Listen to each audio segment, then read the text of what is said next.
High বন্ধুরা, আমি আবার একটা ভিডিও নিয়ে চলে এলাম। দেখো, এটা কাল রাধা অষ্টমীর একটা বিশেষ দিনে আমরা দক্ষিণেশ্বরের জন্য বেরিয়ে পড়েছিলাম।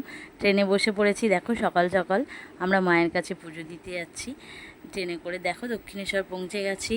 এখানে এসে একটু বাইরে থেকে মায়ের মন্দিরটা ভিডিও করছিলাম। কি সুন্দর লাগছিল। কালকের আবহাওয়াটা, বৃষ্টি ছিল না, খুব সুন্দর আবহাওয়া ছিল, রোদ ছিল, রোদ ঝলমলে। তারপরে আমরা প্রসাদী ডালা নেওয়ার জন্য পৌঁছে গেলাম এই 46 নম্বর ডালা কাউন্টারে। এখানে এই ভাই খুব ভালো ছিল। ও আমাদেরকে খুব সুন্দরভাবে গাইড করে দিল যে আমরা কোন লাইনে দাঁড়ালে আমরা মাকে পুরো সামনাসামনি থেকে দর্শন করতে পারবো।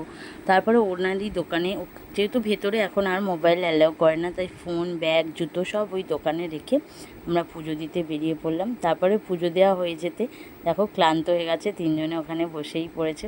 ভীষণ রোদ ছিল, যেহেতু খুব সুন্দরভাবে মায়ের কাছে পুজো দিলাম, দর্শন করলাম। তারপরে মায়ের মন্দিরটা একটুখানি ভিডিও করলাম। এত সুন্দর লাগছিল কালকে, কি বলবো।